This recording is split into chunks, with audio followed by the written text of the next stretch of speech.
Moro.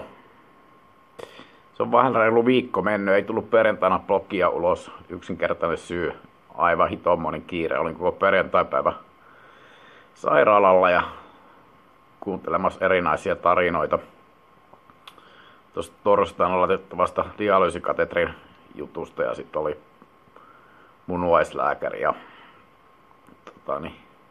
illalla ylläti itteni ja lähdin Apulannan keikalle, niin tarkoitti vähän sitä, että piti nukkua iltapäivällä. Että jaksaa sitten illalla olla. Tilanne nyt ei ole sinänsä muuttunut yhtään mihinkään. Sama homma. Veriarvot vähän keikkuu ja ihan hyvällä tasolla, mutta todellakin fiksuinta on, että aloitetaan se dialyysihoito tuossa kuukauden päästä.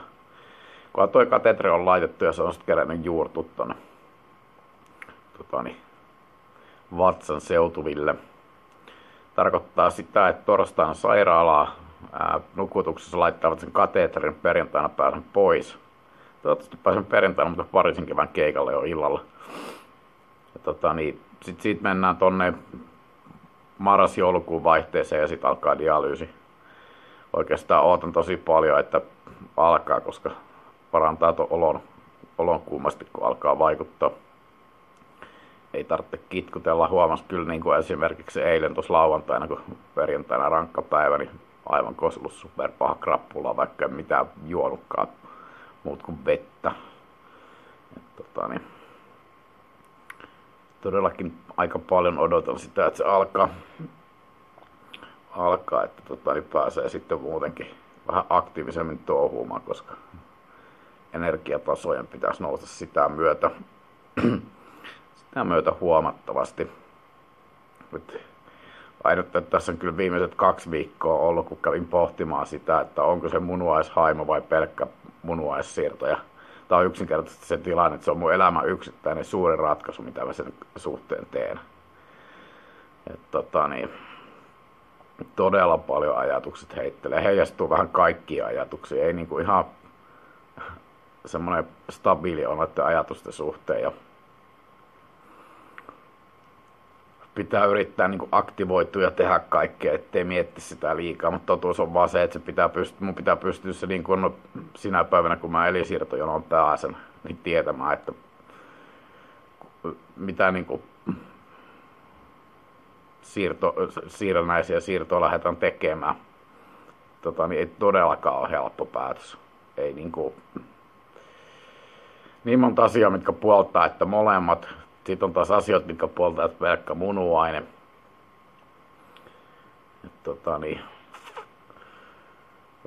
Vähän olen hukassa tällä hetkellä kyllä, että se, että välillä se turhauttaa semmoiset asiat, mitkä ei yleensä turhauta, ja sen just huomaa sitten, että ehkä jonkunlainen stressi koko hommasta. Että kun olisi helppo, kun olisi tavallaan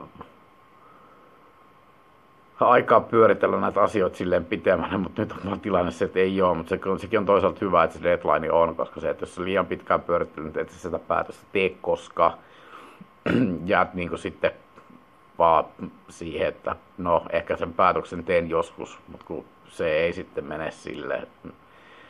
Asiat kun siirtää, niin se on loputon suo, mutta se, että varmaan aika moni nyt ymmärtää sen, että kun mistä on kyse, niin tämä päätös on ihan järkyttävän niin kuin merkittävä.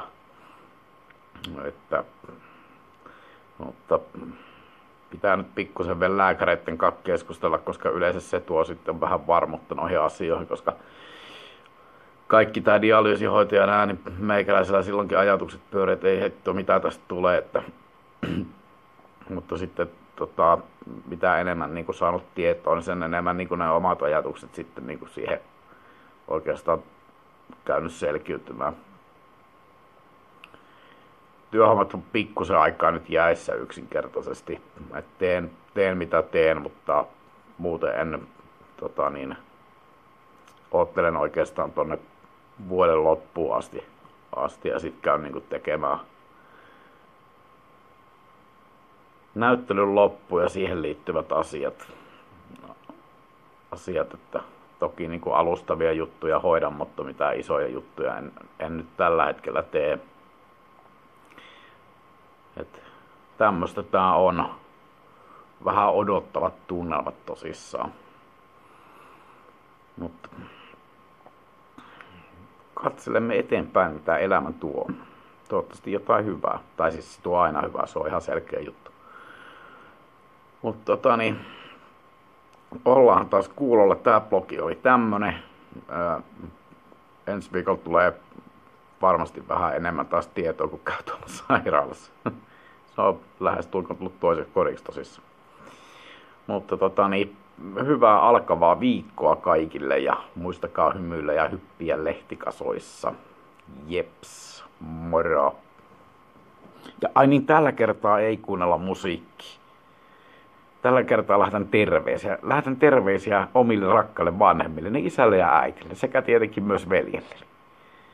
Ja muistakaa tekin niin aina välillä soitella vanhempien kanssa. On kiva keskustella niiden kanssa.